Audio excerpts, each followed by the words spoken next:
J'ai cet espoir,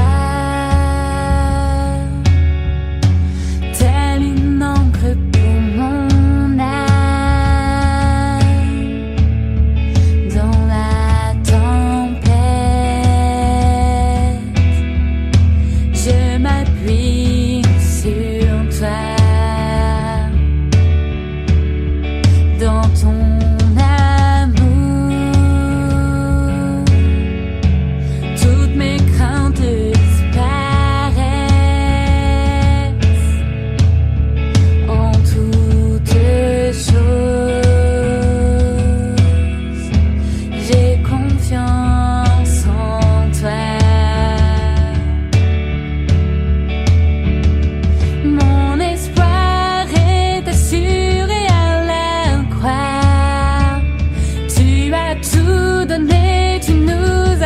jeter. Cet espoir est une encre pour mon âme, inébranlable est notre Dieu.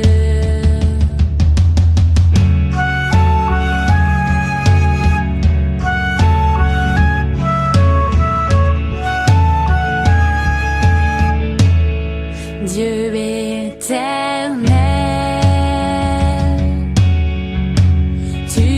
tu seras, tu es fidèle, toujours près de moi. Mon espoir est assuré à la croix, tu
vainqueur par le sang de Jésus. Je suis fort, fort, oui plus que vainqueur par le sang de Jésus, mon sauveur. Veux-tu du ciel t'approcher chaque jour? La force est en Christ, la force est en Christ. Avec Jésus demeurer pour toujours. La force est dans le sang de Christ. Je suis fort, fort, oui plus que vainqueur par le sang de Jésus, mon sauveur. Je suis fort, oui plus que vainqueur par le sang de Jésus, mon sauveur. Je suis fort.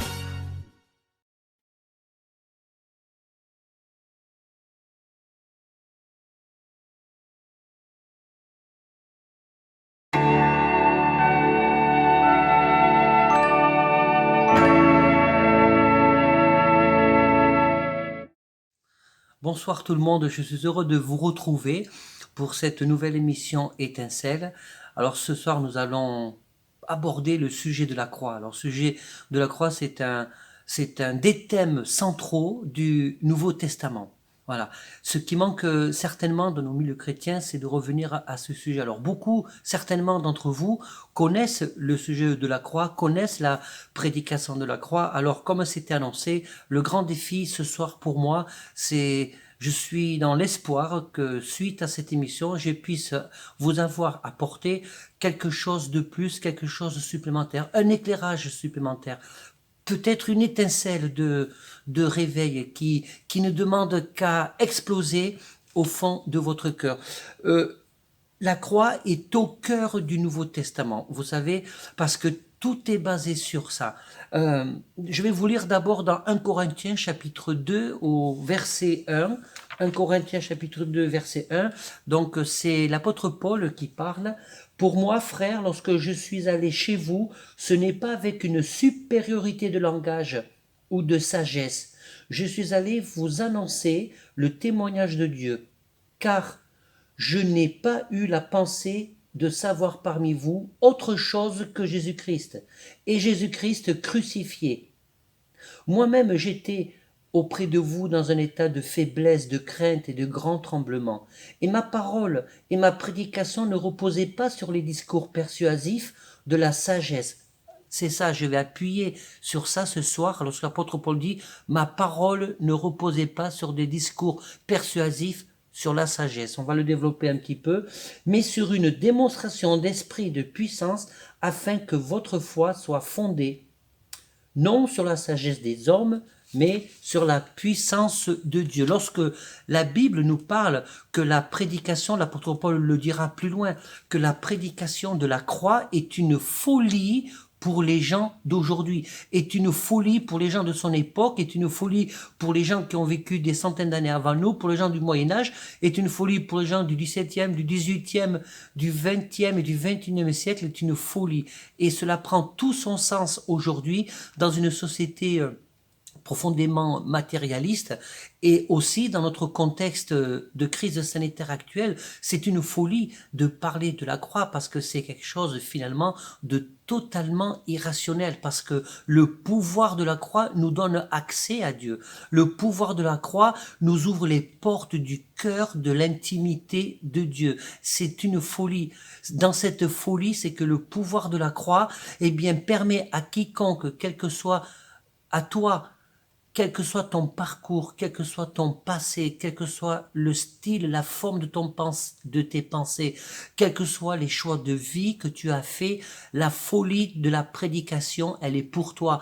Parce que c'est une folie qui permet de dire à chacun d'entre nous, eh bien, qui que tu sois, tu as la possibilité aujourd'hui de recommencer à zéro. Et ça, on n'est pas dans la sagesse des hommes, on n'est pas dans le discours persuasif, philosophique des hommes. C'est ce que l'apôtre Paul est en train de dire. C'est un message tout à fait à part. On n'est pas dans un développement théologique d'un thème biblique, même si la théologie, je le répète et je le dis souvent dans mes messages antérieurs, Et je le redirai encore, et demain je le redirai. La théologie est importante parce que nous avons besoin de comprendre les profondeurs de la parole de Dieu, de cette lettre d'amour que Dieu nous a laissée de la Genèse à l'Apocalypse. Mais concernant le message de la croix, c'est une folie parce qu'elle est reposée sur la sagesse de Dieu.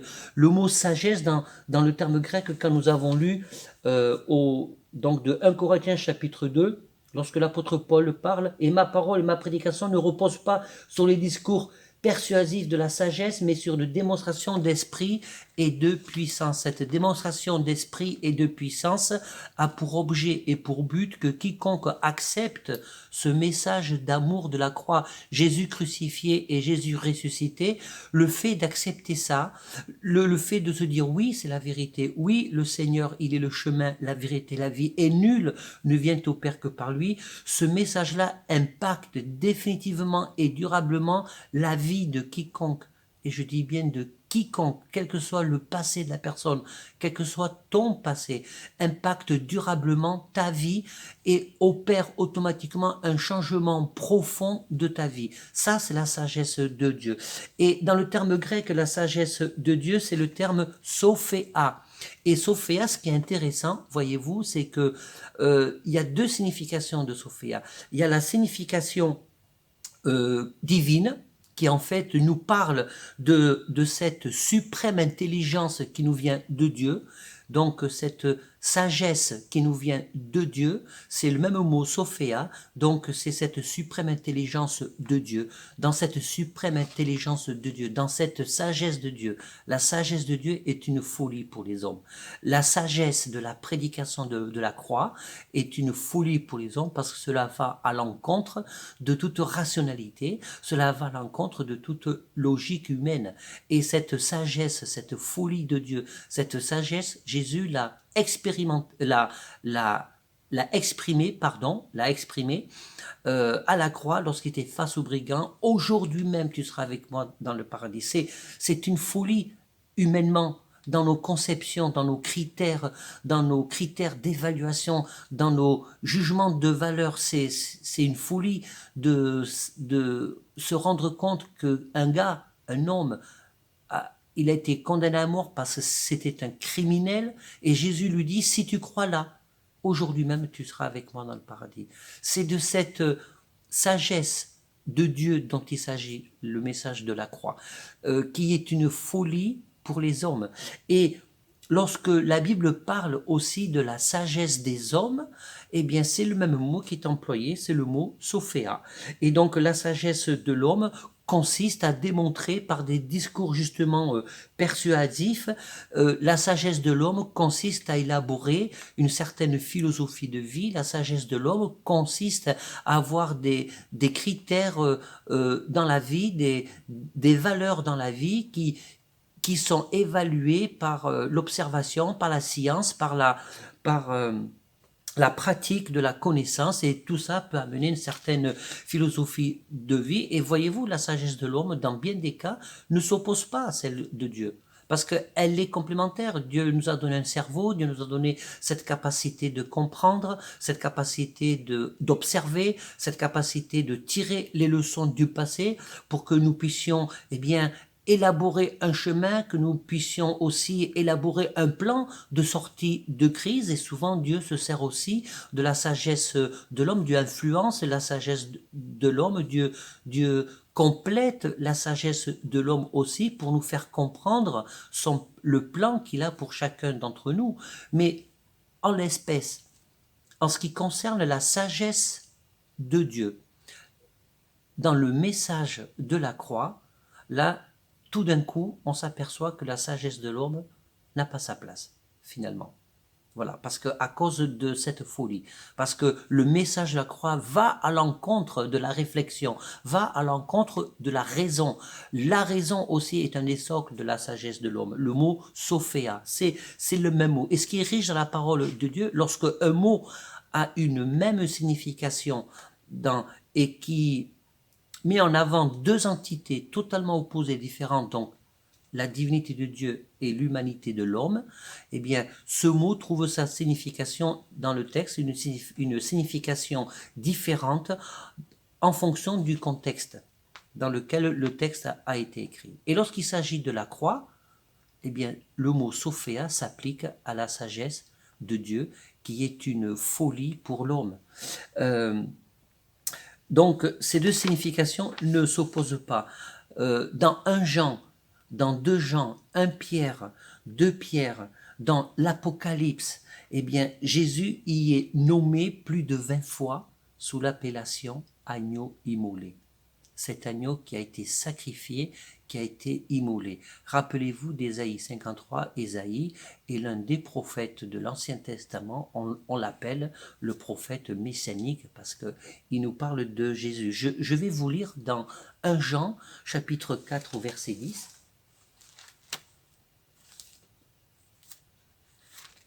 Il nous est dit ceci, je vais lire à partir du verset 7. Bien-aimés, aimons-nous les uns les autres, car l'amour est de Dieu, et quiconque aime est né de Dieu et connaît Dieu. Celui qui n'aime pas n'a pas connu Dieu, car Dieu est amour. L'amour de Dieu a été manifesté envers nous, en ce que Dieu a envoyé son Fils unique dans le monde, afin que nous vivions par lui. Et cet amour consiste non point en ce que nous avons aimé Dieu, mais en ce qu'il nous a aimés et a envoyé son Fils comme victime expiatoire pour nos péchés. Bien-aimés, si Dieu nous a ainsi aimés, nous devons aussi nous aimer les uns les autres. Alors ça, c'est un passage qui est particulier, parce que si nous lisons ce passage entre les lignes, eh bien, voyez-vous, j'ai découvert une théorie. La théorie du ruissellement. Vous en avez certainement entendu parler. La théorie du ruissellement, nos politiques en ont parlé il y a quelque temps, bien avant la crise sanitaire, qui consiste que les premiers de cordée puissent aider les derniers de cordée, que finalement une politique monétaire qui consisterait à soulager les capitaux pour que ceux qui ont besoin de travailler puissent travailler, et c'est la politique du ruissellement. Ceux du haut arrosent ceux du bas. Eh bien, sur le plan spirituel, je découvre dans ce texte une forme de politique du ruissellement. Parce que dans ce que nous avons lu là, souvenez-vous, c'est le message de la croix, c'est pas parce que nous avons aimé Dieu qui nous permet de nous intéresser à Dieu. C'est Dieu, lui, d'abord, qui nous a aimés et qui a permis que son Fils meure pour nos péchés. C'est Jean 3,16. C'est ce que je vous ai lu, on peut très bien dire que c'est un commentaire de Jean 3,16. Car Dieu a tant aimé le monde. Souvent, nous entendons dans les prédications, Dieu nous a aimés le premier. Dieu nous a aimés le premier. Et cet amour, donc c'est ça sur le plan spirituel, cette forme de ruissellement, cet amour qui nous vient de Dieu, cet amour que Dieu veut poser, parce que Dieu est amour, cet amour que Dieu veut poser dans nos vies, produit un changement dans nos vies. Et le but de cet amour, c'est qu'à notre tour, nous puissions aimer nos prochains. On ne peut pas aimer notre prochain selon Dieu, si au préalable, nous n'avons pas encore expérimenter véritablement l'amour profond de Dieu. Donc, c'est Dieu qui manifeste son amour dans le cœur de l'homme, et c'est l'homme aussi qui manifeste cet amour reçu de Dieu, cet amour qui transforme notre façon d'aimer. Parce que il n'est pas besoin d'avoir l'amour de Dieu présent, ancré dans nos vies pour aimer l'autre. Mais il est besoin d'avoir l'amour de Dieu ancré dans nos vies pour aimer l'autre selon ce que Dieu nous demande d'aimer. Pour aimer l'autre à la façon de Dieu.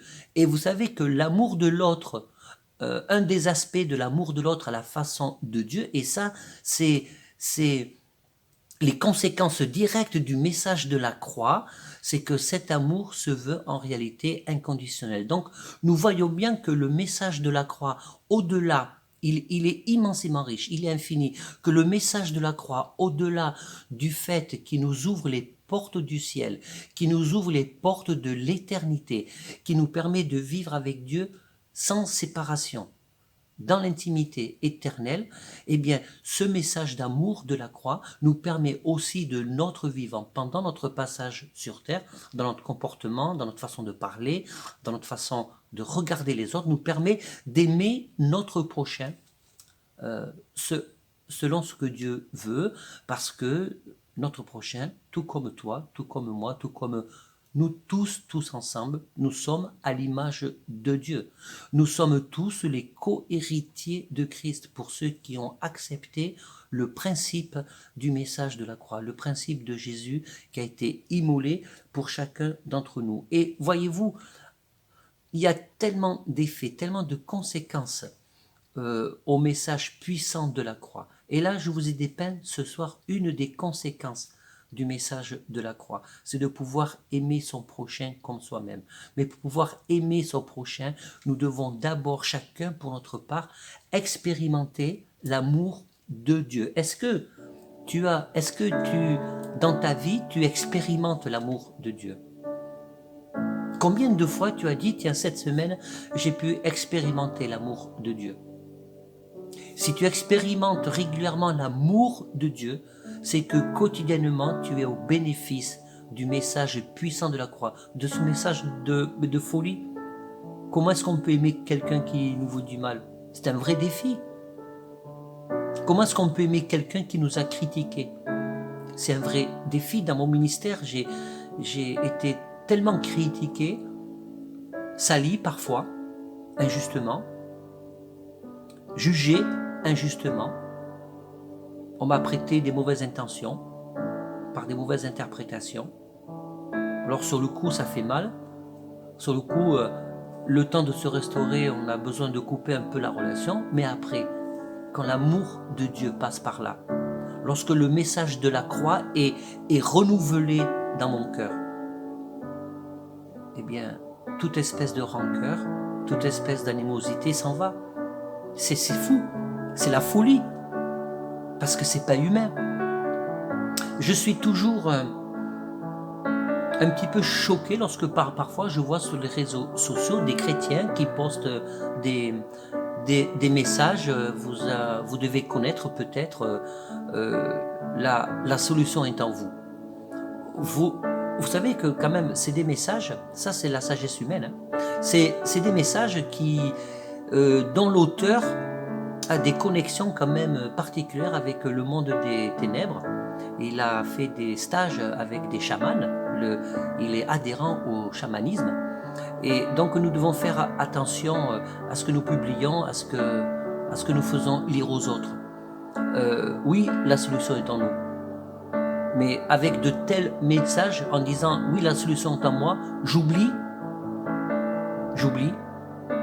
que la vraie solution c'est pas moi, c'est Jésus. La solution est à moi parce qu'il y a le message de la croix, parce qu'il y a le message de Christ en nous.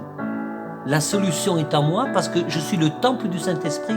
La solution est en moi parce que le message de la croix est ancré et imprimé et gravé dans mon cœur.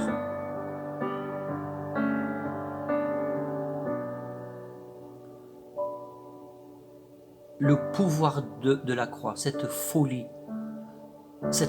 que Dieu veut nous faire vivre, cette irrationalité que Dieu veut nous faire expérimenter chaque jour. On a besoin, vraiment, je vous invite, je vous en supplie, on a besoin de revenir à la croix. Peut-être quelqu'un se dit, oui, mais la théologie c'est important. Mais bien sûr que c'est important. Encore une fois, je n'ai jamais dit le contraire. Mais si tu fais de la théologie sans avoir le fondement de la folie du message de la croix, ta théologie sera intellectuellement solide, mais tellement faible. Parce que l'apôtre Paul nous le dit dans 1 Corinthiens, je vous l'ai lu tout à l'heure, c'est une démonstration de puissance. Amen. Soyez bénis, soyez renouvelés.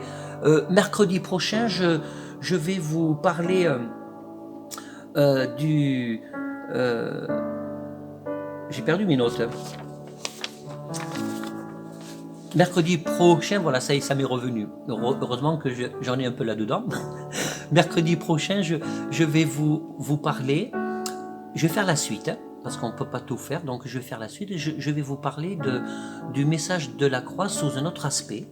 Alors, le message de la croix sous un autre aspect, ça sera comment le message de la croix peut nous guérir de notre passé. Ça, c'est super important.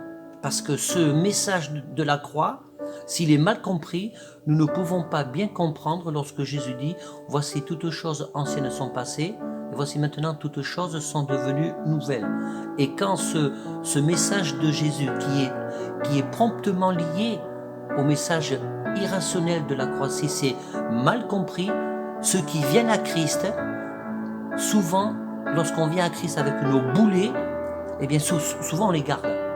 Et la vie chrétienne devient alors à ce moment-là assez difficile. Donc je vais développer ça mercredi prochain. Et étant donné qu'on ne peut pas tout développer en très peu de temps, ce que je fais là ce soir, je le développerai plus détaillé dimanche prochain lors de notre culte en live. Soyez bénis, soyez encouragés puissamment. Amen. Seigneur, que la grâce, que la puissance de la croix soit présente, soit imprimée dans chaque cœur qui ont écouté ce soir, dans le nom de Jésus. Amen. À bientôt, à ciao, et à mercredi prochain. Ou d'abord à dimanche prochain, et à mercredi prochain pour l'émission Étincelle. Bye bye.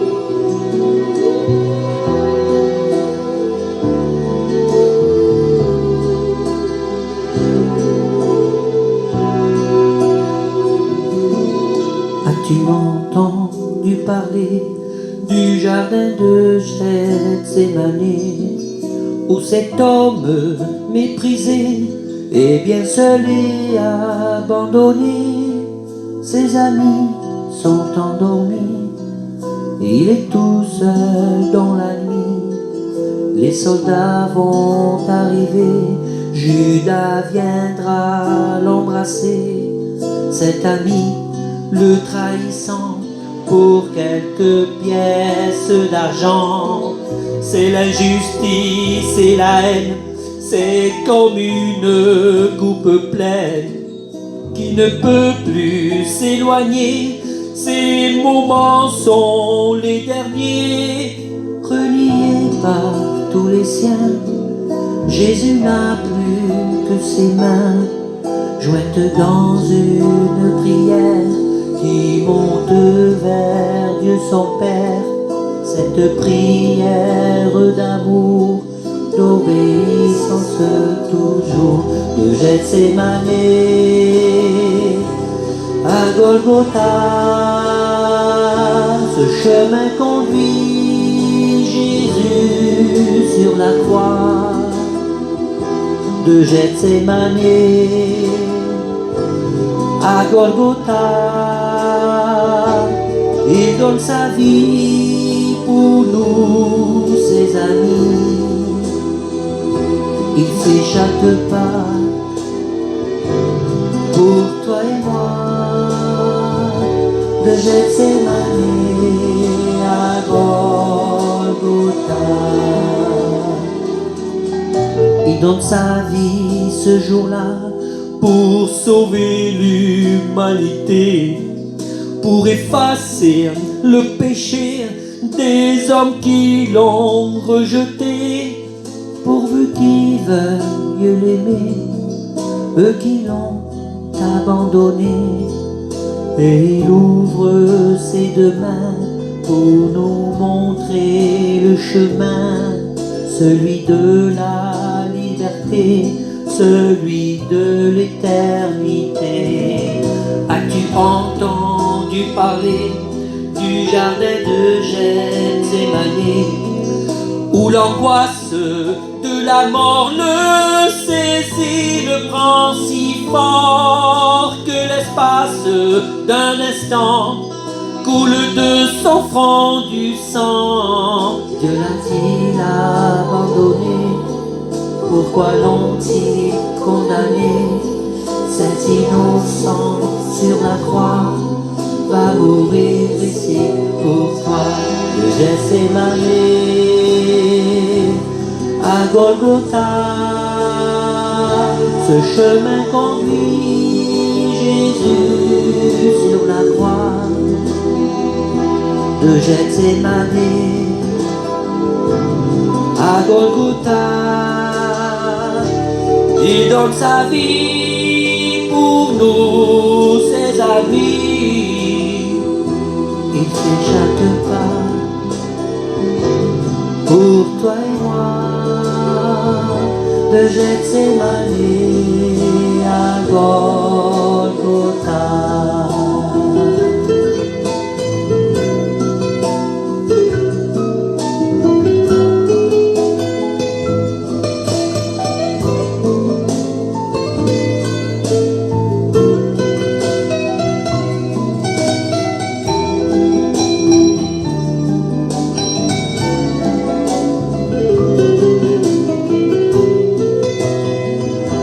De Gethsémane à Golgotha, ce chemin conduit Jésus sur la croix. De Gethsémane à Golgotha, il donne sa vie pour nous, ses amis. Il fait chaque pas pour toi et moi. De Gethsémane